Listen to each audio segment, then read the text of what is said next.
सर्वांचं स्वागत. एक महत्वाचा विषय घेऊन मी चर्चा करणार आहे. आता जे प्रकरण आपण पाहतोय, मग परमवीर सिंग यांचं सुप्रीम कोर्टात जाणं, परमवीर सिंग यांचं मुख्यमंत्री आणि राज्यपालांना पत्र लिहिणं, परमवीर सिंग यांच्या संदर्भात मंत्र्यांनी वक्तव्य करणं, रश्मी शुक्लांचा काही महिन्यांपूर्वीचा अहवाल, रश्मी शुक्लांच्या अहवालावर मंत्र्यांची प्रतिक्रिया आणि एकूणच सरकारमधील अधिकारी आणि राजकारणी म्हणजे मंत्री यामध्ये एक मोठं वादळ उठलेलं आहे. खरं तर या भारतीय संसदेने जे कायदे पारित केलेले आहेत त्यानुसार एक संविधान बनवण्यात आलं, नियम बनवण्यात आले, कायदे बनवण्यात आले. राजकारण्यांसाठी कायदे आहेत, सामान्य माणसासाठी कायदे आहेत, अधिकाऱ्यांसाठी कायदे आहेत आणि कायद्याची अंमलबजावणी करण्याची जबाबदारी ही सर्वात मोठी अधिकारी वर्गावर आहे, जो या लोकशाहीचा स्तंभ मानला जातो. अधिकाऱ्यांनी बनवलेला कायदा त्याचं पालन केलं जातं की नाही केलं जातंय याविषयीची काळजी घ्यायची असते आणि नियमात बसून राज्य सरकारचा जो राज्य कारभार जो आहे तो करायचा असतो. मंत्री हे लोकप्रतिनिधी म्हणून निवडून येतात, मंत्री होतात आणि ते सुद्धा कायद्याने लोकांसाठी कायदे तयार करतात, कायद्याची अंमलबजावणी करतात अधिकारी. पण अधिकारीच आता कायद्याने वागत नाहीये अशा प्रकारची चित्र जे आहे ते पाहायला मिळतं. गेले महिनाभर जो गदारोळ उठलेला आहे तो परमवीर सिंग यांच्या संदर्भातला असेल, ते आयपीएस अधिकारी आहेत, सचिन वाजे पीएस आहे पण अधिकारी, रश्मी शुक्ला या सनदी अधिकारी आहेत, आयपीएस आहेत. या सगळ्यांच्या कारभारावर एक प्रश्न उचलण्याचं काम सत्ताधारी पक्षातील आमदार करतात. मी चर्चा करणार आहे की अधिकारी हे कायद्याने का वागत नाही. सुरुवातीच्या काळात जेव्हा हे राज्य स्थापन झालं 1960च्या दरम्यान, तेव्हा या राज्यामध्ये तेव्हापासून ते आतापर्यंत अत्यंत कर्तव्यनिष्ठ अधिकारी होते, अत्यंत काटेकोरपणे कायद्याची अंमलबजावणी करणारे अधिकारी होते, अत्यंत काटेकोरपणे लोकांसाठी नवीन कायद्याची शिफारस मंत्र्यांना करून राज्य सरकारकडून ते कायदे निर्माण करणारे अधिकारी होते. पण हेच अधिकारी आता खंडणीखोर, हेच अधिकारी आता एन्काउंटर स्पेशलिस्ट, हेच अधिकारी आता भ्रष्टाचारी, याच अधिकाऱ्यांकडे आता करोडो रुपयांची मालमत्ता, हेच अधिकारी कायदा तोडतायत अशा प्रकारचे चित्र पाहायला मिळतं. आणि मी चर्चा करणार आहे अधिकारी कायद्याने का वागत नाही. या चर्चेत सहभागी होतात महेश जगडे, माजी सनदी अधिकारी, आयपीएस अधिकारी, आयएस अधिकारी आहेत, पी.के. जैन वरिष्ठ पोलीस अधिकारी आहेत, सनदी अधिकारी आहेत, संदीप प्रधान राजकारणातील कंगोरा, छोटे छोटे बारीक बारीक कंगोरे असलेले ज्येष्ठ पत्रकार आहेत, अनेक वर्षापासून ते पत्रकारिता करतात. संदीप, मी पहिल्यांदा संदीपकडे जातो आणि आताचं जे चित्र आहे, आताच्या या चित्रावरून राजकारण्याला सगळेच जण शिवे देतात. शिवायची लाखोडी वाटतात की 5 वर्ष येतात, हात जोडतात, मत मागतात आणि निघून जातात. निघून गेल्यानंतर सरकार बनवतात पण सरकार लोकांसाठी काही करत नाही.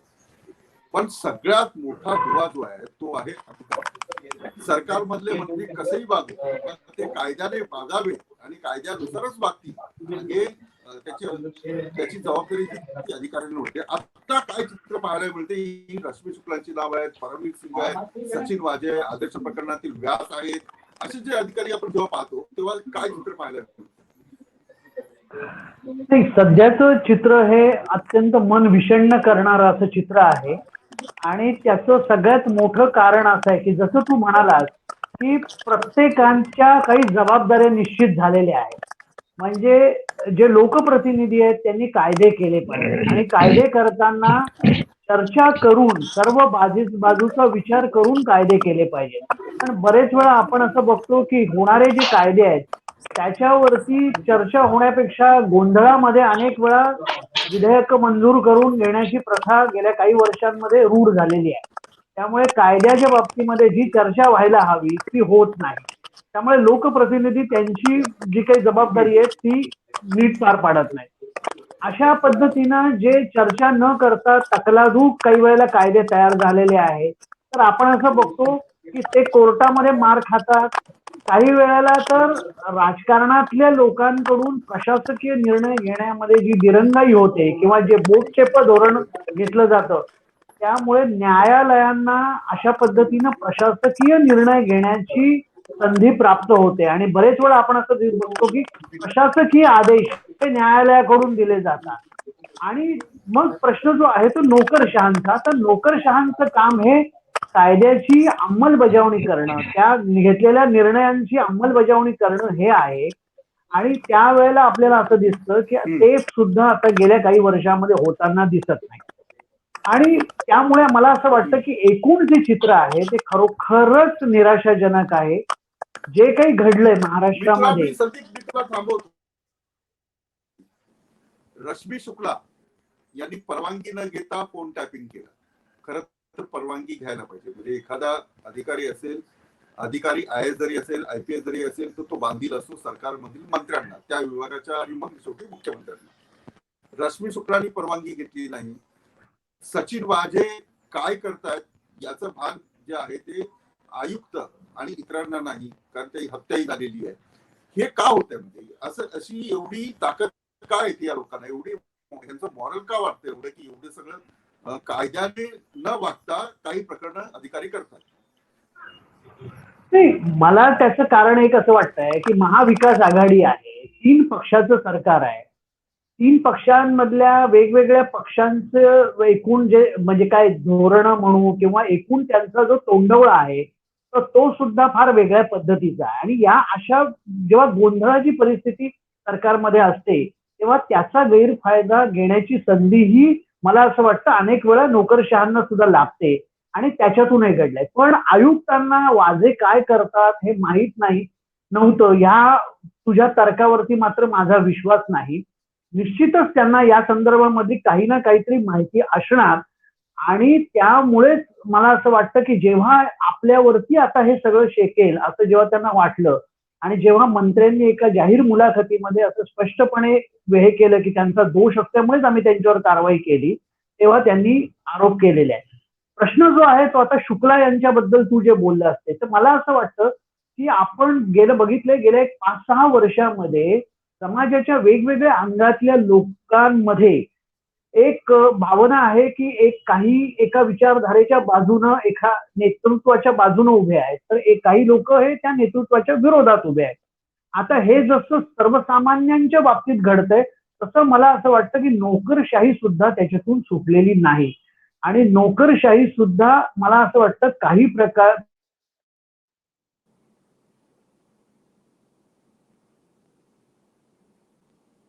आता एक नेतृत्व आहे, ज्याच्या नेतृत्वाखाली केंद्रातलं सरकार चालू आहे, त्याच्या भूमिकेच्या बाजूने आपण उभं राहिलं पाहिजे असं वाटणारा नोकरशाहीमध्ये एक वर्ग असू शकतो.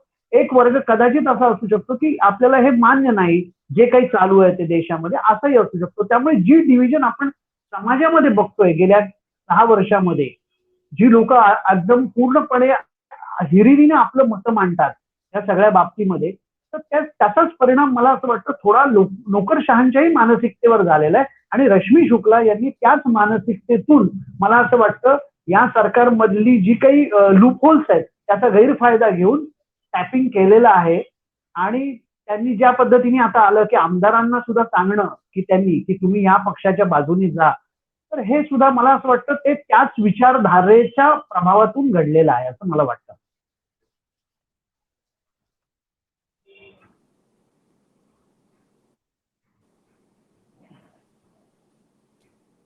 आवाज येत नाही.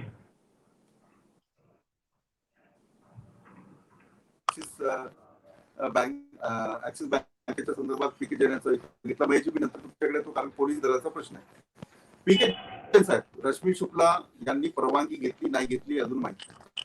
जो डाटा देवेंद्र फडणवीस यांनी केंद्राला दिला तो डाटा त्यांनी राज्य सरकारला दिला नाही असं पुढे मंत्री जे आहेत ते सांगतात. हा झाला एक मुद्दा. पण सचिन वाझे असतील, रश्मी शुक्ला असतील, इतर पोलीस अधिकारी असतील, म्हणजे अनेक एन्काउंटर हे फेक आहे हे आम्हा पत्रकारांना प्रत्यक्षात माहिती आहे. पण त्याचं कुठलं एव्हिडन्स आपल्याला सादर करता येत नाही, मग ते आपण त्याकडे फारसं पुढे जात नाही. जैन साहेब, तुमच्या मनाला किती वेदना झाल्या की पोलीस दलाचं नाव रणवीर सिंग असेल, सचिन वाझे असेल, रश्मी शुक्ला असेल, आणखी काय असतील, हे सगळी प्रकरणं ऐकून तुमच्या मनाला किती वेदना झाल्या आणि का झालं असं वाटतं? विलासजी, याच्यामध्ये झाला असं आहे संपूर्ण प्रकरणामध्ये की हळूहळू विलासजी सर्व सर्व्हिसेसच्या पोलिटिसायझेशन झालेलं आहे. जेव्हा अधिकारी सेवेमध्ये येतो, मी स्वतःच एक्झाम्पल देतो, आम्ही पंजाबमधून आलो तर आम्हाला महाराष्ट्रामध्ये कुठे पोस्टिंग करायचे त्याचे आम्हाला काही फरक पडत नाही. नागपूरला जायचे की यवतमाळला जायचे की खड्ड्यामध्ये जायचे की कुठे नोकरी करायचे. पण हळूहळू जेव्हा मी SP होतो तेव्हा फार कमी अधिकारी होते जे या पोस्टिंगच्या भानगडीमध्ये पडायचे आणि ते आपल्या मनाप्रमाणे पोस्टिंगसाठी प्रयत्न करायचे. पण हळूहळू हा रोग वाढलं आणि अशी परिस्थिती आली की सब इन्स्पेक्टर तर सोडा, ते डीजी पर्यंतचे अधिकारी जे आहेत ते त्यांच्या पोस्टिंगसाठी इकडे तिकडे खेटा मारू लागले. आणि म्हणजे हा झाला तुमच्या पोलिसांच्या किंवा कोणत्याही सेवेच्या, हे मी फक्त पोलिसांबद्दल बोलत नाही, शासकीय सेवेमध्ये पोस्टिंग आणि ट्रान्सफर जे आहे ते मोठी इंडस्ट्री झालेलं आहे. आणि बरेचसे अधिकारी या या प्रकरणामध्ये पडले की त्यांनी त्यांच्या मनाप्रमाणे त्याची बदली झाली पाहिजे, ते एका पर्टिक्युलर शहरामध्ये राहिले पाहिजे, त्या शहरामध्ये सुद्धा त्यांना चांगल्या पोस्टिंग पाहिजेत. आता मी आपल्याला दोन वेगवेगळे विचार मांडतो मी माझे. एक तर आहे की जेव्हा अधिकारी सेवेमध्ये येतो तेव्हा त्या अधिकाऱ्याची काही अँबिशन्स असतात लाईफमध्ये. त्यांना वाटतं की मी इमानदारीने काम करणार, मी ते तर मला सर्क्युलेशननी सर्व पोस्टिंग मिळाले पाहिजेत, मला फील्ड पोस्टिंग पण मिळाले पाहिजेत, मला स्पेशल ब्रांचचे पोस्टिंग पण मिळाले पाहिजेत आणि माझा जो नॉर्मल प्रोग्रेशन आहे लाईफमध्ये तो सुद्धा झाला पाहिजे. पण आता मागच्या काही सुमारे 20 वर्षापासून असं पाहण्यात येते की तो नॉर्मल प्रोग्रेशन संपलेला आहे. जे अधिकारी शासनाची मर्जीतले असतात त्यांना चांगले पोस्टिंग मिळतात, जे मर्जीतले नसतात, शासनाची किंवा मंत्र्यांची ऐकत नाही, त्या लोकांना बाजूला टाकला जातो. आणि हा प्रकार 20 वर्षापूर्वी सुद्धा घडत होता, आजही घडतोय. म्हणून ही जी मॅलेडी आहे सर्व्हिसमध्ये ही हळूहळू वाढत चाललेली आहे. आणि ज्याचा प्रयासन आता तुम्ही जे पाहताय, जे पोलीस दलामध्ये जी आता खडाजंगी होत आहे आणि त्यांनी मंत्र्यांच्या विरोधात सुद्धा एलिगेशन केले, हे सर्व आपल्या समोर येतो. मी आता मंत्र्याचं नाव घेत नाही, पण एकेकाळी जेव्हा MLA किंवा MP हे मंत्र्याकडे जात होते बदलीसाठी, तेव्हा ते त्यांना सांगत होते की साहेब मला माझ्या पॉलिटिकल खर्चासाठी मला काही पैसे घेतले, मी हा काम करून टाका. तेव्हा एखादा असा केस असायचे. पण आता तर मंत्री स्वतः या बदल्याची इंडस्ट्रीमध्ये शिरलेले आहे आणि ते सर्व जे बदले आहे ते मोठ्या प्रमाणावर दलालामार्फत, मिडलमॅन मार्फत, कोणी प्रभावदार व्यक्ती असेल त्याच्या मार्फतीने होत असतात. आणि हा त्याचा जो परिणाम झालेला आहे पोलीस खात्यामध्ये, त्याचे दोन कुपरिणाम झाले. एक परिणाम तर असा आहे की R पाटील साहेब जेव्हा होते तर ते कॉन्स्टेबलची गोष्ट ऐकून वरिष्ठ अधिकाऱ्यांवरती अविश्वास दाखवायचे, जेणेकरून खात्यामध्ये इनडिसिप्लिन फार मोठ्या प्रमाणावर वाढला. म्हणजे तुमच्या वरिष्ठ अधिकारी काय सांगतो, जो माणूस 1600, 2000, 40,000 लोकांना कंट्रोल करतो, तो काय म्हणतो त्याच्यावर विश्वास ठेवायचे नाही. 1-2, 10 कॉन्स्टेबल त्यांच्याकडे गेले आणि त्यानं जाऊन काहीतरी सांगितलं तर त्याच्यावरती जास्त विश्वास ठेवायचे. म्हणून ते वरिष्ठ अधिकाऱ्यांची हळूहळू त्याची नाचक्की व्हायला सुरुवात झाली. आणि इंटरफेरन्स एवढा वाढलेला आहे. मागे PI लेवलच्या जे पोस्टिंग होत्या, म्हणजे एकेकाळी पोलीस आयुक्त DCP लेवलच्या बदल्या ज्या होत्या त्याची अखत्यारीत करायचे. हळूहळू PI लेवलच्या बदल्या सुद्धा मंत्रालयाने स्वतःकडे घेऊन टाकल्यात. मग त्याचं कारण काय? म्हणजे ऍडमिनिस्ट्रेटिव्हली जे काम सुखरूप चाललेला होता तो काम सोडून मग दुसऱ्या काहीतरी उद्योगधंद्यामध्ये जे आहे ते मंत्री आणि त्याचे जे त्यांचे खालचे जे लोक होते त्या उद्योगधंद्यामध्ये गेले. आणि आता हे काही गुप्त राहिलेलं नाही की मोठ्या पदासाठी लॉबिंग करावी लागते, मोठ्या पदासाठी पैसे द्यावे लागतात. आणि मंत्री सुद्धा, मी आता नाव घेत नाही मंत्र्याच्या म्हणणं होतं की तुम्ही अमुक ठिकाणी जायला मागता, तुम्हाला काय इंटरेस्ट आहे, तुम्हाला पैसे कमवायचे तर माझा हिस्सा पण पाहिजे. आता अशी म्हणजे अधिकाऱ्यांसोबत अक्रॉस द टेबल चर्चा असायची. आता फार दुर्दैवी आहे पोलीस खात्याची जी आता ही प्रतिमा निर्माण झाली मागच्या काही दिवसामध्ये जे आपण पाहतोय, मला फार दुःख होतो हे बघून. पण एक गोष्ट अशी आहे की याच्यामध्ये जी सरकार आहे किंवा मंत्री आहे त्यांच्या, मला असं वाटतं अधिकाऱ्यांपेक्षाही जास्त याच्यामध्ये वाटा आहे. नंबर 2, अधिकाऱ्यांना आपण फार इंडिपेंडेंट केला आणि तेव्हा अधिकारी सुद्धा फार मगरुरीने वागू लागले. म्हणजे आता अधिकाऱ्यांना काय वाटतो की मी या ठिकाणी आहे, मला 60 वर्षापर्यंत कोणी हात लावू शकत नाही. आणि जेव्हा 2-2, 3-3 वर्षाचा त्यांना कायमस्वरूपी पिरियड देण्यात आला तर सब इन्स्पेक्टर लोकांनी SPG सुद्धा ऐकायला नकार दिला. म्हणजे तुम्ही जे लिगल ऑर्डर्स दिले ते लिगल ऑर्डर सुद्धा मानायचे नाही आणि लगेच काय ती बदली झाली किंवा ट्रान्सफर झाली किंवा कुठे अटॅच केलं तर लगेच मॅटमध्ये जायचे, असे प्रकार अतिशय वाढले. तर मला असं वाटतं की जो अधिकारी किंवा जो मंत्री, जे राजकारणी लोक आहेत, ज्या ठिकाणी ते असतात त्यांनी सर्वांनी जबाबदारीने वागला पाहिजे. पोलीस खात्याबद्दल तर परिस्थिती अशी आहे की पोलिसांना इंडिपेंडेंट करायला कोणीही तयार नाही, कोणती सरकार. आज म्हणजे नॅशनल पोलीस कमिशनचा अहवाल कधी आला, त्याला जवळजवळ 35-40 वर्ष झाले, तरी सुद्धा आज सुद्धा त्यांची रिकमेंडेशन आजपर्यंत मान्य केले गेले नाही. आणि केले गेले तरी मागच्या मार्गाने सांगितलं जातो की तुम्ही असा करा आणि ते एस्टॅब्लिशमेंट बोर्ड त्याचप्रमाणे मग आपलं रिकमेंडेशन तयार करून पाठवून देतात. मी जॉईंट CP होतो मुंबई सिटीमध्ये, तेव्हा एक इन्फॉर्मेशन कायद्याखाली एका माणसाने माहिती मागितली आपले ते शैलेश गांधीच होते, त्यांनी माहिती मागितली की किती लोकांसाठी मंत्र्यांनी रिकमेंडेशन केले पोस्टिंगसाठी. तर आम्ही माहिती घेऊन सांगितलं, जवळजवळ 400 पत्र आलेले होते. त्याच्यामध्ये आमदारांचे पत्र, खासदारांचे पत्र, मंत्र्यांचे पत्र, गृहमंत्र्यांचे पत्र वगैरे वगैरे. ती माहिती आधी तर आता द्यायला फार एम्बॅरेसमेंट होत होती शासनासाठी, म्हणून मी जाऊन ते आधी मंत्री महोदयांना भेटलो. पण ते माहिती कायद्याखाली माहिती होती दिली. त्याच्यानंतर त्या माणसांनी आमच्या एक मुंबई पोलीस मॅन्युअल मध्ये एक रूल आहे की जरी कोणी पॉलिटिकल प्रेशर आणला असेल तर त्या माणसावरती कारवाई झाली पाहिजे. मग ते 400 लोकांना बोलावून मग त्याच्या विरुद्ध कारवाई करावी लागली, त्यांना वॉर्निंग द्यावी लागली वगैरे अशा प्रकारची कारवाई करण्यास मला भाग पडलं. म्हणजे माझं काय म्हणणं आहे की पण एक गोष्ट मी आपल्याला स्पष्टपणे सांगतो की जे अधिकारी प्रामाणिक आहेत, प्रामाणिकपणाने काम करायला मागतात, ते आता शासनाच्या मर्जीचे राहिलेले नाही. त्याची आठवण शासनाला फक्त तेव्हा येते जेव्हा कुठेतरी राज्यामध्ये क्रायसिस निर्माण होतो. क्रायसिस निर्माण झाला मग ते मेरिटोरियस अधिकारी पाहिजे आणि ऑल वेल असेल तर मस्जिदले अधिकारी पाहिजे, अशी आता शासनाची भूमिका राहिलेली आहे. झगडे साहेब सांगतील आपल्याला याबद्दल अजून सखोल, पण हा माझा तरी अनुभव आहे. आणि आजही विलासजी, आजही बरेचसे अधिकारी असे आहेत जे इमानदारीने काम करायला इच्छितात, पण त्यांना लोकांची सेवा करण्याची, त्याच्या कार्यकौशल दाखवण्याची, त्यांची कार्यक्षमता दाखवण्याची संधीच भेटत नाही. बिलकुल. मी येतो पुन्हा तुमच्याकडे. माहिती म्हणजे आता पी.के. जैन जे आहेत त्यांनी 2-3 उदाहरणं जी सांगितली की कोणी चांगला अधिकारी जर असेल तर सरकार त्याकडे लक्ष देण्यात आले. आपण अनेक वेळा या विषयावर चर्चा केली. पण माहिती हे सगळं जे प्रकरण आहे म्हणजे मला म्हणजे आमचं जर्नलिझम जेव्हा असतं तेव्हा त्याचे काही एथिक्स असतात, ते कोर्सेस असतात, त्या कोर्सेसमध्ये 5 प्रश्न, मग एथिक किती आहे, नैतिकता अधिक असते प्रत्येक प्रोफेशन मध्ये. डॉक्टरकीमध्ये सुद्धा नैतिकता आधी असते. तुम्ही म्हणजे ही व्यवसाय म्हणून नाही केला पाहिजे, सेवा म्हणून केलं पाहिजे असं सांगितलं. तर सनदी अधिकारीमध्ये तर खूपच कठीण ट्रेनिंग असते. ट्रेनिंग असेल किंवा तुमचे काही नियम असतील तर त्याचा विसर का पडतो? म्हणजे एखादा अधिकारी IAS बनण्यासाठी एवढे कष्ट घेतो आणि मी देशासाठी काहीतरी करतोय, अशा उमेदीने जे पास होतात, ते ट्रेनिंग घेतात आणि जॉईन होतात, तर मग ते पैशाच्या आहारी कसे जातात? ते त्यांना म्हणजे पैसा तर मिळत असतो, 1,00,000, 2,00,000, 3,00,000 असा पगार असतो, तर हे का म्हणजे पैशाच्या मागे पळण्याचं गणित का असतं? Human nature. विलास, यामध्ये एक की मी फार थोडक्यात सांगेल कारण हा प्रचंड मोठा आहे. किती तास तरी आपण याच्यावरती बोललो तरी तो न संपणार, दिवस जरी बोललो तरी.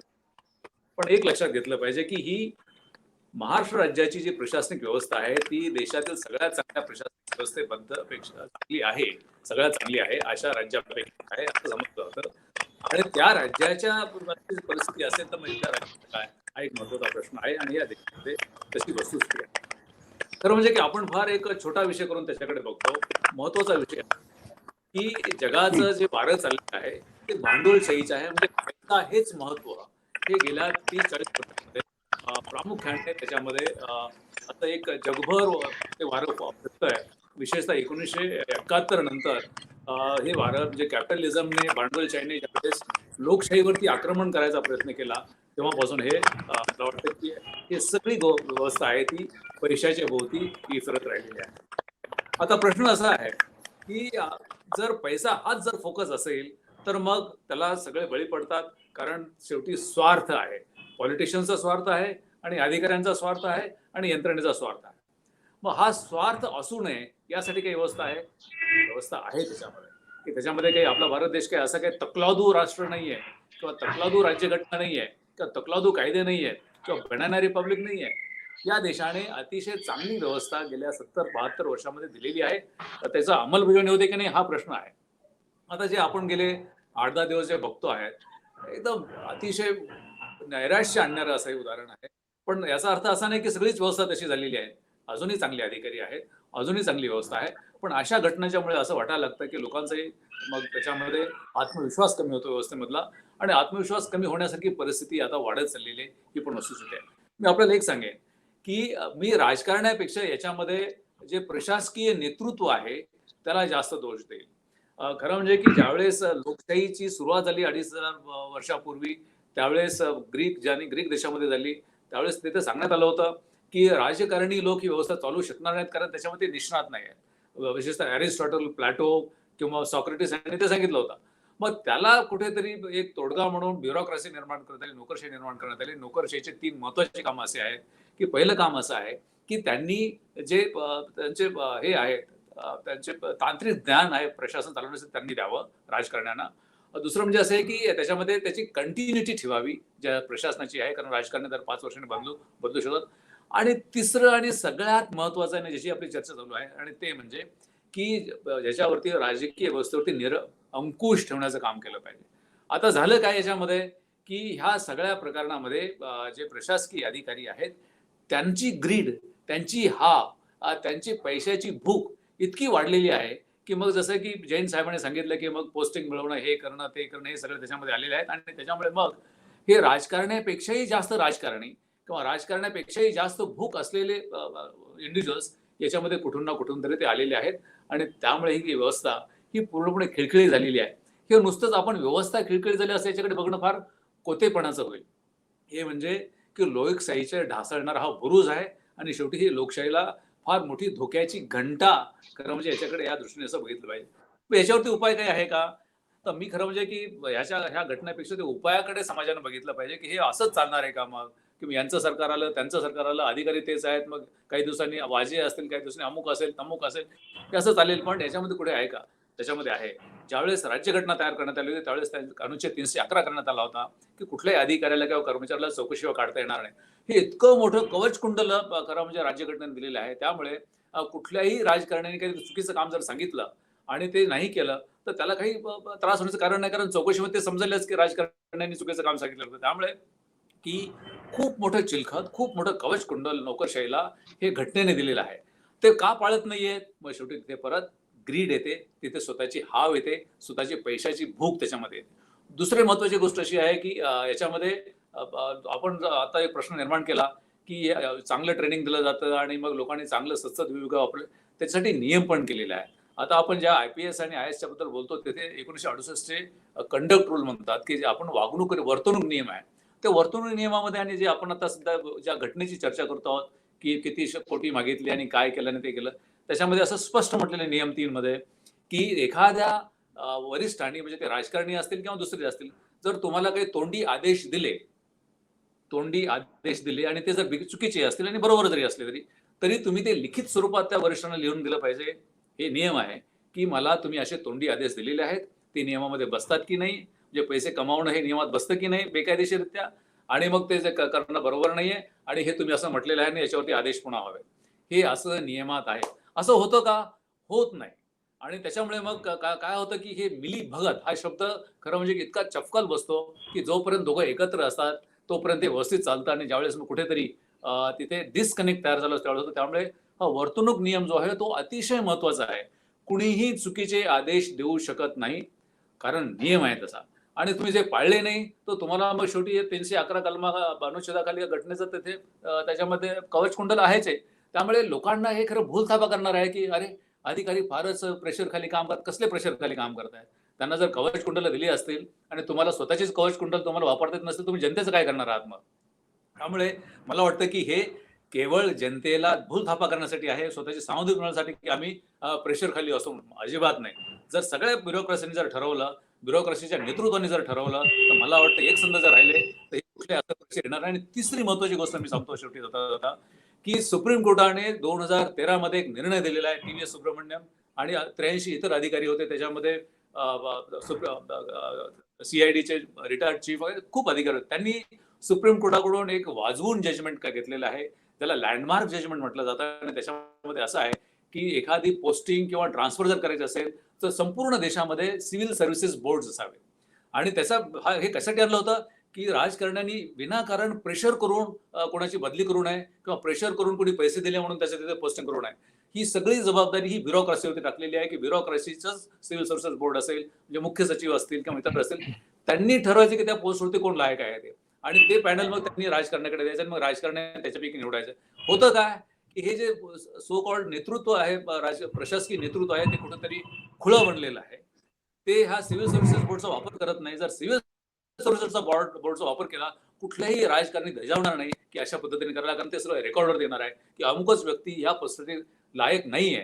असं त्यांनी जर सिव्हिल सर्व्हिस बोर्डाने निर्णय घेतला, तर कुठल्या राजकारण्याची तिथे ताकद होणार आहे की ते करायचं? कारण कोणी शेवटी कोर्टाला सगळे घाबरतात त्याच्यामध्ये, की उद्या शेवटी पब्लिक समोर येणारच आहे. त्यामुळे मला वाटतं की सिव्हिल सर्व्हिसेस बोर्ड जे आहेत सुप्रीम कोर्टाने दिलेलं आहे ते वापरले जात नाही, आणि तो सुप्रीम कोर्टाच्या याचा आदेशाचा अवमान आहे असं मी समजतो. जर सिव्हिल सर्व्हिसेस बोर्ड जर नाही, महेशजी, प्रदीपजी, प्रेमजी, येतो मी तुमच्याकडे. पण महेशजी, मला सांगा, वापरले जात नाही हे अधिकाऱ्यांनीच वापरायचे असतात ना. तिथे काय मंत्री येऊन तुम्हाला वाचवतील असं नाहीये. हा, सुरुवातीला सांगितलं की राजकारण्यांना अजिबात दोष देत नाही.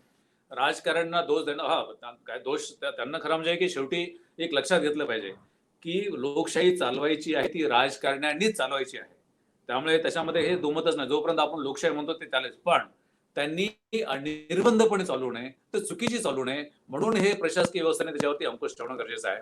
आता दुसरी गोष्ट अशी आहे की प्रशासकीय नेतृत्व, मी त्याच्यामध्ये चीफ सेक्रेटरी समजेल, मी डीजी समजेल, त्याच्यामध्ये जे वरिष्ठ लोक आहेत ते सिव्हिल सर्व्हंट, त्यांनी जर त्यांच्या ब्युरोक्रेसीला प्रोटेक्ट केलं, आणि हे जे संस्कृती म्हणतो मी, कार्य संस्कृती आहे की नाही आमच्या डिपार्टमेंटमध्ये हे असं होणार नाही, आणि असं होत नाही का, तर निश्चित तशी आपल्याकडे उदाहरण आहेत. एखाद्या अधिकाऱ्याने जर ठरवलं की असं होऊ द्यायचं नाही, तर राजकारणी तिथे त्याच्यामध्ये अजिबात हस्तक्षेप करत नाही. बिलकुल, बिलकुल, 34 वर्षामध्ये त्या बिलकुल. जैन साहेब, तुम्ही बोला, थोडासा तुमचा मुद्दा तुम्हाला मांडायचा. मी माझा प्रश्न मला विचारतो. मी झगडे साहेबांशी एकदम सहमत आहे, पण माझा काय म्हणणं आहे की शेवटी we are all human beings, आणि ह्युमन बिईंग्समुळे जे काही विकनेसेस, फिनान्शियल म्हणू नका तुम्ही, पण दुसऱ्या काही विकनेसेस आहेत. तुमच्या मुलाचे लग्न होणार असेल, तुमचा मुलगा मिड टर्म मध्ये आहे, बदली कुठेतरी खड्ड्यामध्ये टाकून दिली. बदल्याचा जो राजकारण आहे तो राजकारणी व्यक्ती एवढ्या प्रभावीपणे वापरतात सध्या, की जो माणूस त्यांना सोयीस्कर नसेल तर त्यासाठी नवीन पोस्ट क्रिएट करून, आणि पोस्ट नसताना सुद्धा त्या ठिकाणी पाठवून त्यांना हॅरॅस केला जातो. आता सुबोध जायस्वाल होते, ते फार प्रामाणिक होते, त्याचे प्रामाणिकतेबद्दल कोणालाही संशय नाही. त्या माणसाला सुद्धा शेवटी स्टेट सोडून कुठेतरी सेंटरमध्ये डेप्युटेशनवरती जावं लागला. रश्मी शुक्लाचा सुद्धा तसा झाला. त्याच्या पाठीमागे दुसरं राजकारण आहे की त्यांनी आमदार लोकांना सांगितलं किंवा नाही, त्यांनी अनधिकृतपणे त्यांनी टॅपिंग केली की नाही, हे सर्व चौकशीचे मुद्दे आहे, समोर येतील. पण त्या अधिकाऱ्यांनी 25 ऑगस्टला एक रिपोर्ट ऑफिशियली त्यांनी शासनाकडे सादर केली. मग तेव्हा कोणी सांगितलं नाही की तुम्ही अनधिकृतपणे टॅपिंग केली, फोन टॅपिंग केली. रिपोर्ट तर त्यांच्याकडे गेली होती, शासनाकडे. आता सुबोध जायस्वाल ते बदल्यामध्ये इंटरफेरन्स मोठ्या प्रमाणावर होत होता मंत्री महोदयांच्या किंवा मंत्रालयामधून, पण त्यांनी बऱ्याचशा त्याला समोर येण्याचा प्रयत्न केला. शेवटी त्यांना स्टेट सोडून बाहेर जावं लागला. तर माझी असं म्हणणं की सर्व अधिकाऱ्यांनी असा केला पाहिजे हे सोपं आहे, पण अधिकारी करतात का? म्हणजे तुम्ही एक प्रामाणिक अधिकारी बाहेर निकाला तर 4 अप्रामाणिक अधिकारी त्या ठिकाणी त्यांची जागा घ्यायला तयार बसतात. जैन साहेब, माझा प्रश्न हाच आहे की ठीक आहे, कॉमन मॅन, राजकारणी, डॉक्टर, वकील हे एकदम टोटली वेगळे आहेत. तुम्ही लक्षात घ्या की आयपीएस अधिकारी, जजेस, हे जे आहे हे या देशाचं म्हणजे हार्ट आहे. तुमची ट्रान्सफर दुसरीकडे होईल, तुमच्या मुलाचं दुसरीकडे लग्न होईल, हे तुम्ही पहिल्या माइंडमध्ये सेट पाहिजे. म्हणजे तुम्हाला असं नसतं की याच जिल्ह्यामध्ये काम करायचं, त्याच जिल्ह्यामध्ये काम करायचं. तुम्हाला ज्या ठिकाणी नेमणूक होईल त्या ठिकाणी काम करायचंय, असा नियम आहे. असं नाही की तुम्ही तुमच्या यांनी करू शकता. जे सरकार तुम्हाला कुठेही नियुक्त करू शकतं. मग तुम्हाला क्रीम पोस्टिंग तुम्हाला स्वतःला हवी असेल तर तुम्ही मग त्याला अन्याय झाल्याचं म्हणू शकत नाही. ही जी भावना आहे, म्हणजे मी तेच म्हटलं की ट्रेनिंग तुम्हाला मी क्रीम पोस्टिंग बद्दल, विलासजी, मी क्रीम पोस्टिंग बद्दल बोलतच नाही. मी बोलतो की तुम्हाला दुसऱ्या ठिकाणी, ज्या ठिकाणी तुम्हाला पगार मिळते त्या ठिकाणी ठेवलं, काही अडचण नाही. पण तुम्ही अचानक 2 महिन्यापूर्वी तुम्ही मुंबईला बदली होऊन आला, लगेच तुम्हाला 2 महिन्यांनी आदेश दिला की आता तुम्ही जाऊन यवतमाळमध्ये हजर व्हा. यवतमाळमध्ये 2 महिने काम केलं, तिथे काही तुम्ही सोयीस्कर राहिला नाही, तर ठीक आहे, तुम्ही जाऊन आता चंद्रपूरमध्ये जॉईन व्हा. हे बदल्या जे करण्यात येतात, आणि नंबर 1, नंबर 2 जे महेशजी म्हटले की एस्टॅब्लिशमेंट बोर्ड आहेत, एस्टॅब्लिशमेंट बोर्ड त्यांनी निर्माण केलेत, पण त्यांना तोंडी शब्द टाकला जातो की अमुक अधिकाऱ्याची रिकमेंडेशन करायची. मग मुख्य सचिवच पाळत नाही, ते पोलीस महासंचालक पाळत नाही, तो दुसरा कोण पाळणार? प्रॉब्लेम आहे की कुठेतरी सिस्टम मध्ये विकनेस झाली. एका माणसाची जरी विकनेस असेल, पूर्ण प्रशासनावरती त्याचा परिणाम होतो, आणि हे आता होतोच. म्हणजे हे असं नाही की होत नाही, हे आज मितीलाही होतोय. महेशजी, तुम्ही हात वरती केला, माझा मुद्दा तुम्हाला कळला असेल. माझा संबंध आहे म्हणजे बोला. समज आहे. मला फक्त एकच मुद्दा म्हणायचा की मी जी संस्कृती म्हटलं, आणि ही संस्कृती जी आहे प्रशासकीय कार्य संस्कृती आहे, ती बिघडवण्याला आणि त्याच्यामध्ये डेफिसिट येण्यासाठी हे प्रशासकीय नेतृत्व आहे कुठेतरी हे झालेलं आहे. आता हे एस्टॅब्लिशमेंट बोर्डाचा जो बोर्डचा हे आहे, सिव्हिल सर्व्हिसेस बोर्डाने जर सांगितलं किंवा सुबोध जयस्वालने जर सांगितलं की नाही, मला माझं हेच ओपिनियन आहे, मी मेंबर म्हणून मी हेच ठेवतो आहे, तोंडी सांगितलं मी काही ऐकणार नाही, आणि हे सगळ्यांनी जर तसंच वागायला लागले, सगळ्यांनी, आता मी म्हणत नाही की एका माणसाने ते शक्य होईल, सगळ्यांनी जर तसंच वागायला लागले तर मग हा काळ पुढे प्रश्नच येणार नाही. आणि याच्यासाठी एक बरोबर आहे, बरोबर आहे. नायक नायक नायक वर्सेस अंतुले म्हणून एक सुप्रीम कोर्टाची केस आहे, सेक्शन 122B खालची, त्याच्यामध्ये आदेशांचे अजून त्याच्यामध्ये वापरला जातो. तो असा आहे की एखादी क्रिमिनल गोष्ट जर वरिष्ठांनी जर निर्णय घेतला किंवा हे केला तर त्याला जो तो इम्प्लिमेंट करतो तोही तितका जबाबदार असतो. त्यामुळे प्रशासनाने असे दाखले दिले पाहिजे. मी असे दाखले दिलेले आहेत की मी हे पाळणार नाही, कारण त्याला मी जबाबदार असणार आहे म्हणून, आणि मी तुमचं अजिबात ऐकणार नाही. त्यामुळे हे असं करताना शक्य आहे. म्हणजे कसं आहे की अशी मिळमिळीत भूमिका कशासाठी घ्यायची? खरं म्हणजे मिळमिळीत भूमिका घेणं म्हणजे तुम्ही प्रशासकीय अधिकारी नाही आहेत. मग तुम्ही सुद्धा पॉलिटिशियन झालेला आहात. तुम्ही जे दूध का दूध, पाणी का पाणी, हे कागदावरती ठेवलं पाहिजे. नाही तर मग हे काय, अरे आम्ही काय करणार आणि आम्ही कसं होणार आणि काय, हे असं मला वाटतं असं जर केलं त्याच्यामध्ये काही फार इम्प्रुव्हमेंट होईल असं मला वाटत नाही. बिलकुल. मी संदीपकडे जातो. संदीप, आपण जेव्हा बातमीदारी करत असतो, पत्रकारिता करत असतो, तर आपण काही अधिकाऱ्यांची नावं, जसं महेश जगडे असतील, फूड मध्ये होते, त्यांनी तिथे चांगलं काम केलं. दुसरे कोण, तुकाराम मुंडे असतील, त्याचं आपण कौतुक करतो. अनेक असे अधिकारी आहेत की त्याचं आपण कौतुक करतो. तर हे कौतुक करताना आपण त्यांच्याकडे या नजरेने पाहतो की मंत्र्यांना किंवा मंत्र्यांच्या चुकीच्या कामांना म्हणजे फारसं काही वजन न देता जे कायद्यात आहे, लोकांच्या हितासाठी तेच समर्थन, म्हणजे लोकांचं काम करणारा अधिकारी हे लोक डोक्यावर घेतात. मग मला सांगा की IAS IPS जे सिनियर अधिकारी आहेत, यांना लोकांचं एवढं प्रेम मिळतं, तर हे राजकारण्याच्या आहारी का जातात? हे राजकारण्यांचे जे निर्णय आहेत ते चुकीचे आहेत ही सांगण्याची हिंमत जैन साहेब आणि महेश जगडे यांनी सांगितली तीच आहे की आणखी याच्या पाठी आणखी काही राजकारण आहे? एकेकाळी आपल्या म्हणजे महाराष्ट्रामध्ये असे राजकीय नेते होते की समजा एखादा पेच निर्माण झाला की हे एखादा आपल्याला समजा इम्प्लिमेंट करायचं आहे, तर ते कसं करावं, तर राजकारणातली लोक इतकी अभ्यासू होती की ते सांगायचे की अशा पद्धतीनं या नियमात बसून ही गोष्ट केली जाऊ शकेल. आज दुर्दैवाने अशी परिस्थिती आहे की अनेक वेळा आपल्याला असं बघायला मिळतं की अनेक राजकीय नेते म्हणजे अगदी मंत्री असलेले, पदावर असलेले लोक सुद्धा नोकरशहांकडे अशा वेळी आशेने बघतात की त्यांनी आता आपल्याला सांगावं की ह्याच्यातून कसा मार्ग काढावा. आणि मला असं वाटतं की तिथेच राजकीय नेत्यांचं जे महत्व आहे ते कमी झालंय. सुधाकर राव नाईक मुख्यमंत्री असताना समजा एखादे सेक्रेटरी जर समजा खात्याची फाईल घेऊन गेले तर ते असं विचारायचे की मंत्र्यांकडून ही फाईल मला येऊ द्या, मंत्र्यांकडून आली पाहिजे, मी सेक्रेटरीकडून आलेली फाईल घेणार नाही. पण झालंय असं की ही राजकीय व्यवस्था खूप दुबळी झाल्यामुळे राजकारणामध्ये अशा पद्धतीनं कुठल्याही पद्धतीनं नीट फारसा कायद्याचा, एकूणच नियमांचा, एकूणच कोर्टाच्या वेगवेगळ्या निर्णयांचा त्याचा अभ्यास असलेली जाणकार मंडळी कमी झालेली आहे.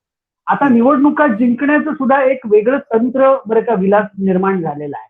म्हणजे 5 वर्षामध्ये तुम्ही पैसे कमवा आणि 5 वर्षानंतर पैसे वाटप करून तुम्ही निवडून येण्याचा प्रयत्न करा.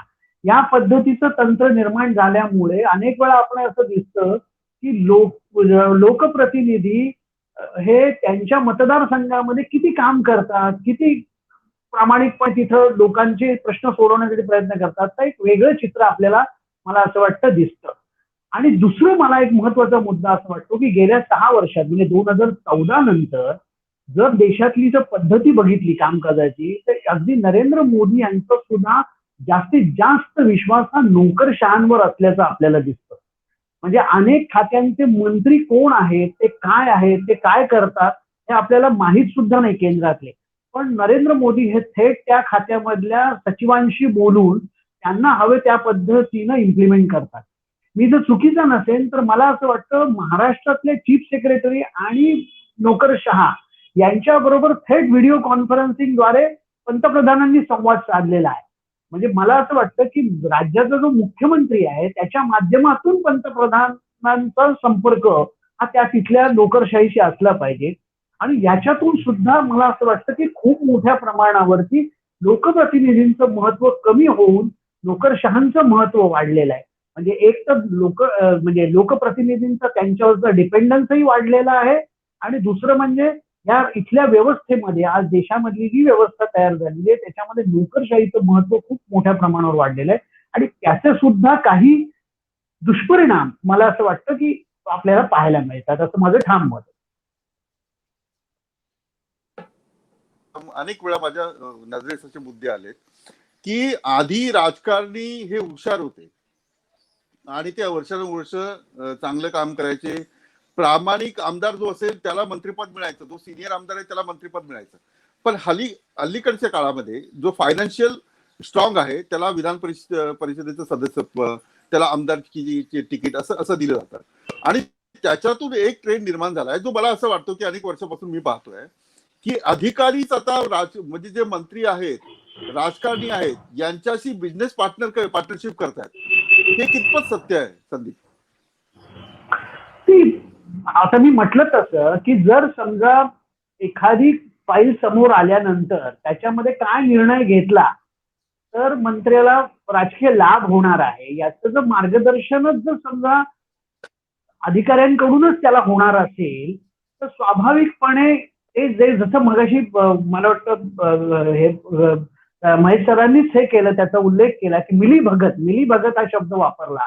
तर तो मिलीभगत जर समजा असेल तर मग त्याच्यातून ह्या अनेक चुकीच्या गोष्टी ह्या सगळ्या घडतात आणि तेच आपल्याला आता घडलेलं दिसतंय. आपल्याला जे आता घडलेलं दिसतंय म्हणजे आरोप प्रत्यारोपांच्या ज्या फैरी आहेत त्या त्याच्यामुळेच दिसत आहेत. आणि प्रश्न त्याच्यातला हा आहे की जेव्हा म्हणजे ते माझ्या अंगावर येतं तेव्हा मग मी ते आयुक्तांकडे ढकलतो, आयुक्तांकडे येतं तेव्हा आयुक्त ते खाली वाझेंकडे ढकलतात, इतकंच त्याचा अर्थ आहे.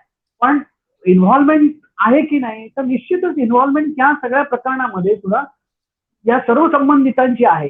पण तरी सुद्धा त्याची जेव्हा जबाबदारी घेण्याची वेळ येते तेव्हा ती जबाबदारी घेतली जात नाही. हा मुद्दा आहे मला असं वाटतं या सगळ्या ह्याच्यातला.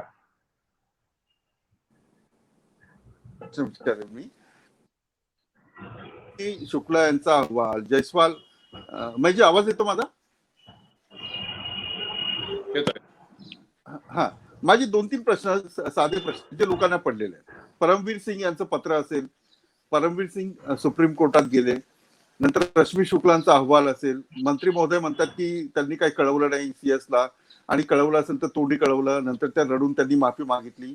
हे जे चित्र आहे म्हणजे आता ही जी उदाहरणं आहेत याच्यापैकी मंत्र्यांची वक्तव्य तुम्ही पाहिली आहेत टीव्हीवर आणि तुम्ही साहजिकच अधिकारी होतात त्यामुळे तुम्ही अधिक आमच्यापेक्षा जास्त तुम्ही पाहत असाल आणि तुमचं क्युरिओसिटी पण त्याच्यामध्ये असेल.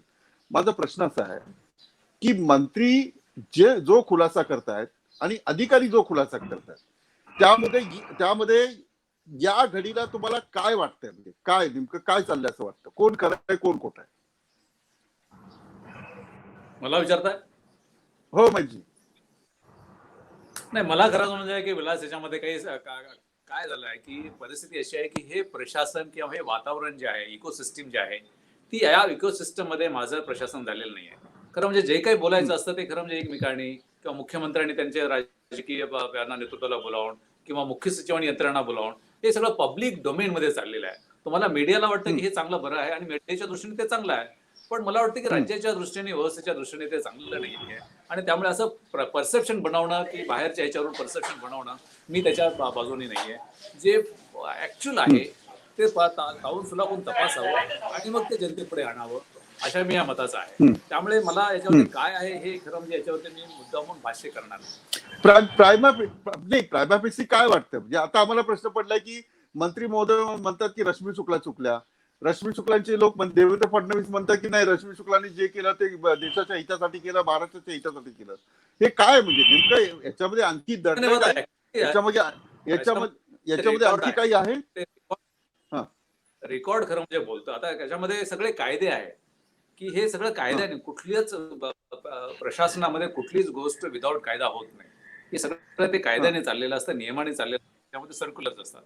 आता प्रत्येकाने जे काही केलेलं आहे ते कायद्याच्या दायऱ्यामध्ये बसतं किंवा नाही हे खरं म्हणजे की ते रेकॉर्डवरती यायला पाहिजे आणि त्याच्यावरती निर्णय झाला पाहिजे, असं आहे की नाही. आता हे सगळं काय झालं की बाहेर स्पेक्युलेशन चाललेले आहेत आणि आता दुर्दैवाने आपण व्हॉट्सअप युनिव्हर्सिटीच्या खरं माध्यमातून आपण सगळे बाहेर हे चर्चा करतो. मी त्याच्या पर्सनली विरोधात आहे. त्यामुळे मी खरं म्हणजे की याच्यावरती काही जास्त भाष्य करू शकणार नाही, कारण मी होम डिपार्टमेंटमध्ये काम केलेलं आहे सुरुवातीला. मला माहिती की ते होम डिपार्टमेंटची जी स्थिती आहे की ती कशा पद्धतीने ठेवलं जातं, कारण फार सेन्सिटिव्ह विषय असतात. हा विषय तर फार छोटा आहे, असे खूप मोठे मोठे सेन्सिटिव्ह विषय राज्यामध्ये ते चाललेले असतात आणि त्याच्यामुळे मग शेवटी कसं असतं की काही गोष्टी ह्या फायनली झाल्यानंतर त्या खरं म्हणजे त्याचा आउटकम बाहेर आला पाहिजे. आता चाललंय काय की बिलकुल. प्रत्येकाला आपल्याला वाटतं की जसा तो हत्ती आहे की तो पाय आहे का खांब आहे का रोप आहे का टेल आहे का, हे असं ते चाललेलं आहे. मी त्याला खरं म्हणजे मला त्याच्याबद्दल काहीच बोलता येणार नाही. बिलकुल महेशजी मी यासाठी विचारलं कारण मला माहित मी जेवढा कायदा पाहिला कदाचित तो मी चुकीचा पाहिला असेल.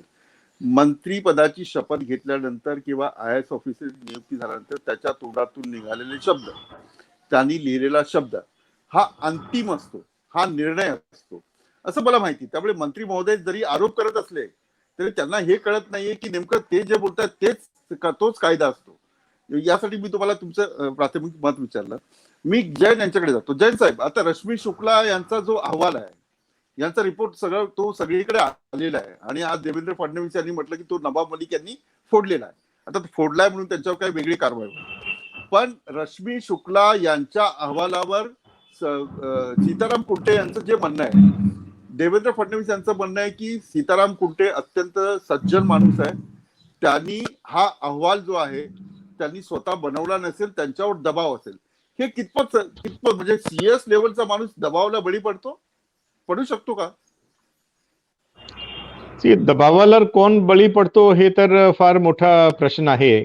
मोठे मोठे अधिकारी दबावाला बळी पडतात आणि छोटे अधिकारी सुद्धा दबावाला बळी पडत नाही. या केसमध्ये झालं काय ते हे आपण एक गोष्ट पाहणे महत्वाचे आहे की हा रिपोर्ट आहे 25 ऑगस्टचा. 25 ऑगस्ट पासून ते मार्च पर्यंत हा अहवाल फुटला नव्हता. म्हणजे जरी कोणाची ही अहवाल फोडण्याची इच्छा असती तेव्हा त्या वेळेला त्यांनी शासनाला एम्बॅरस करायची असतं तर हा अहवाल आधी फोडला असता. पण आता ही कॉन्ट्रोवर्सी निर्माण झाली, त्याच्यानंतर हा अहवाल कुठेतरी फुटला. आता अहवाल गेला तो रश्मी शुक्लाकडून गेला DG कडे, DG कडून ACS होमकडे, ACS होम कडून मुख्य सचिवाकडे आणि नंतर मुख्यमंत्र्याकडे किंवा गृहमंत्र्याकडे. मुख्यमंत्र्यांनी असं मी ऐकलं की ते गृहमंत्र्याकडे पाठवला. आता किती लोकांपर्यंत किंवा किती लोकांनी हा अहवाल हाताळलेला आहे, आता त्यापैकी कोणी फोडला हा एक चौकशीचा मुद्दा राहणार आहे. हे काही आपल्याला सांगता येणार की हा अहवाल फोडला कोणी. पण त्याच्या मेरिट्सवर जर आपल्याला चर्चा करायची असेल तर माझा एवढंच म्हणणं आहे की एवढा सेन्सिटिव्ह अहवाल आणि त्याच्या सोबत जोडलेले पुरावे हा शासनाचे हाती ऑगस्ट अखेरपासून होता, तर त्याच्यामध्ये काही चौकशी किंवा एक चौकशी सुद्धा आदेशित करण्यात आली नाही. हा एक अतिशय आश्चर्यजनक बाब आहे. नंबर 1. नंबर 2, आता कुंटे साहेबांनी जो अहवाल दिलेला आहे तो त्यांनी वस्तुस्थिती धरून दिलेला आहे की एवढी अधिकाऱ्यांची बदली झाली, एवढे अधिकारी त्यापैकी त्यांनी ते एस्टॅब्लिशमेंट बोर्डाने रिकमेंड केले होते, एवढे ते मंत्र्यांकडून ऍड झाले, सबस्ट्रॅक्ट झाले वगैरे, त्यांनी अशा प्रकारचा अहवाल दिलेला आहे. पण तो अहवाल सुद्धा फुटला. आता तो अहवाल कोणी म्हणजे आता प्रत्येक माणसाला आपण संशयाच्या नजरेने पाहणार आहोत का? बरेच वर्षापूर्वी एक आपले वरिष्ठ IAS अधिकारी होते, तेव्हा ते महानगरपालिका आयुक्त होते मुंबईला. तर त्यांनी असा म्हटला, त्यांचे हे शब्द आहेत त्यांच्या तोंडातले, की मला जी गोष्ट जनतेपर्यंत पोहोचवायचे 5 मिनिटाचे आत त्या फाईलवरती मी टॉप सिक्रेट लिहितो. ते 5 मिनिटांमध्ये मला फोन यायला सुरुवात होते लोकांकडून की आपण हे फाईलमध्ये काय नमूद केलं, आपण असे आदेश पारित केले का वगैरे वगैरे. तर हे एक ओपन उघड सिक्रेट आहे की आपण जसा टॉप सिक्रेट म्हटला तर बरेचसे लोक म्हणजे त्याची उत्कंठा निर्माण होते की याच्यामध्ये काय लिहिलेलं आहे. आता हे कुठून फुटला हा चौकशीचा विषय आहे. मला असं वाटत नाही की हा काही याच्यामधून काही साध्य होईल. आता एक विच हंट आहे ती सुरू होईल कुठेतरी. विलासजी ऐकलं जैन साहेब काय म्हटले, जगले साहेब काय म्हटले, या सगळ्या प्रकारामध्ये जे राजकारणी आणि अधिकारी हे संबंध जे आहे ते काय दुरुस्त होतील की आता जी एक ट्रेंड निर्माण झाला आहे की वाचलं म्हणजे लोकांची मेमरी कमी झाली आहे. मला आठवतं की अनेक म्हणजे 10-15 वर्षापूर्वी आपल्याला 200 फोन नंबर पाठ होते, ते आता आपल्याला मोबाईलमध्ये पाहायला मिळत आहे. काही एखादा सिनेमा पाहिला तो अनेक वर्ष आपल्याला तो आठवणीत राहायचा, एखादं सुंदर गाणं आठवणीत राहायचं, एखादं चांगलं पुस्तक साहित्य वाचलं ते आठवणीत राहायचं. पण हल्ली थोडी लोकांची मेमरी जरा कमी झालेली आहे. म्हणजे त्यांना मागे काय झालं यापेक्षा आता पुढे काय झालंय याच्यावर एक चिंता आहे. काय वाटतं की हे प्रकरण असं जाईल आणि पुन्हा जैसे ते होईल? हाही प्रश्न मी दोघांना, जैन आणि महेश झगडे यांना नंतर विचारतो. तुला काय वाटतं संदीप? नाही मला काय कशाबद्दल नाही, आता हे सगळं सुरू आहे आणि हे कुठे ना कुठे बंद होईल, मग दुसरा विषय येईल आणि लोक मग त्याच्या मागे जातील. नाही, मी सांगतो काय माहितीये का विलास, या सगळ्यामध्ये एक लक्षात घ्या की सत्ता हे साध्य आहे. सत्ता मिळवायची, सत्ता प्राप्त करणं हे अंतिम उद्दिष्ट आहे सर्व राजकीय पक्षांचं. आपण बघितलेलं आहे की म्हणजे महाराष्ट्रामध्ये राजकीय चित्र निवडणुकीनंतर एक होतं, पण प्रत्यक्षात 3 पक्षांनी येऊन सत्ता स्थापन केलेली.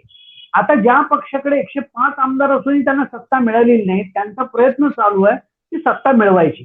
आता उद्या या आता महाविकास आघाडीमध्ये असलेल्या एखाद्या पक्षाचा हात धरून ते सत्ता मिळवतीलही आणि ते सत्तेत पुन्हा बसतील.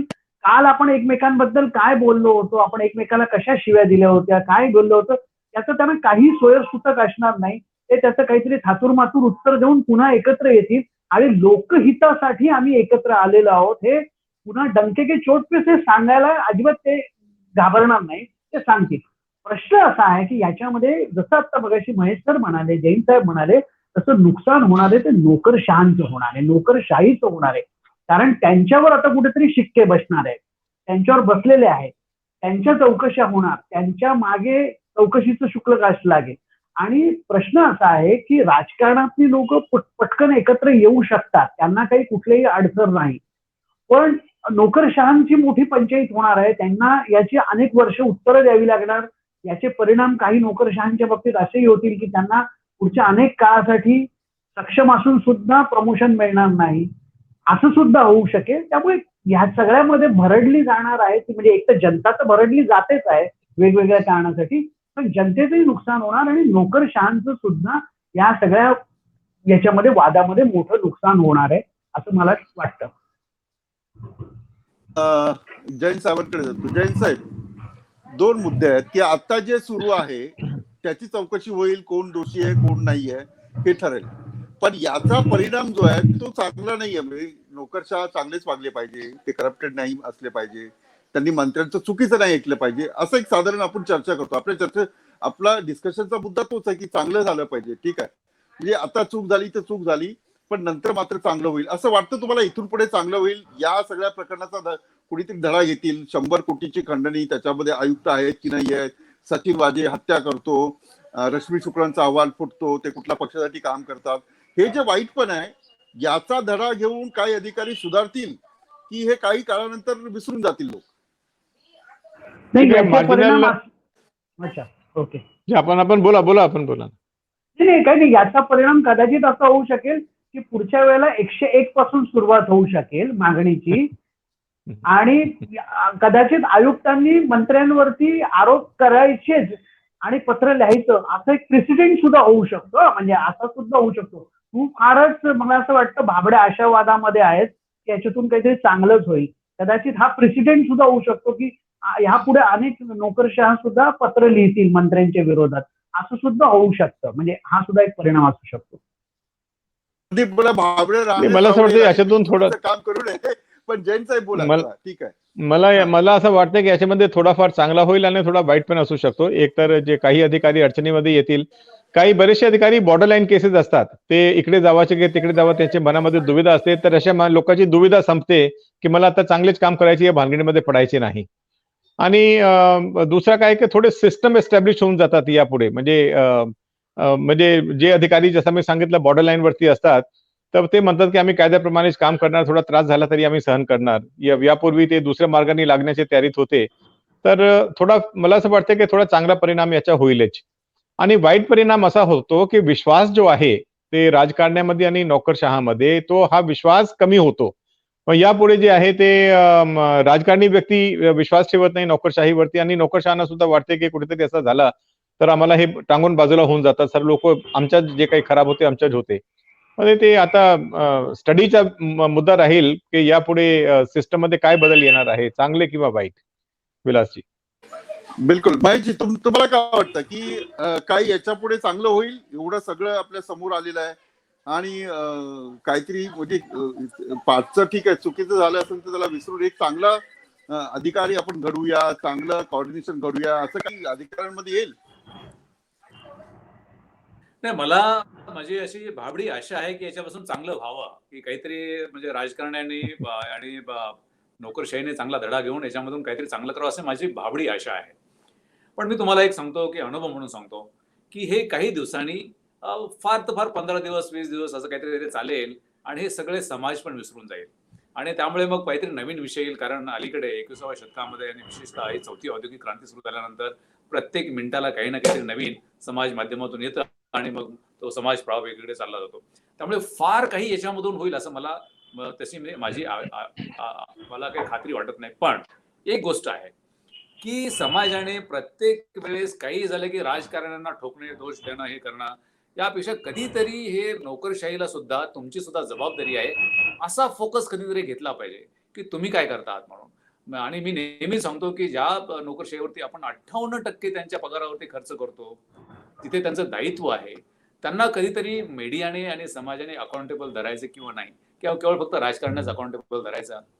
मला वाटतं की या सगळ्या एपिसोड मधून कुठेतरी हा एक प्रवाह सुरू झाला की राजकारण्यांच्या बरोबर नोकरशाही जास्त जबाबदार आहे किंवा किंबहुना जास्त जबाबदार आहे.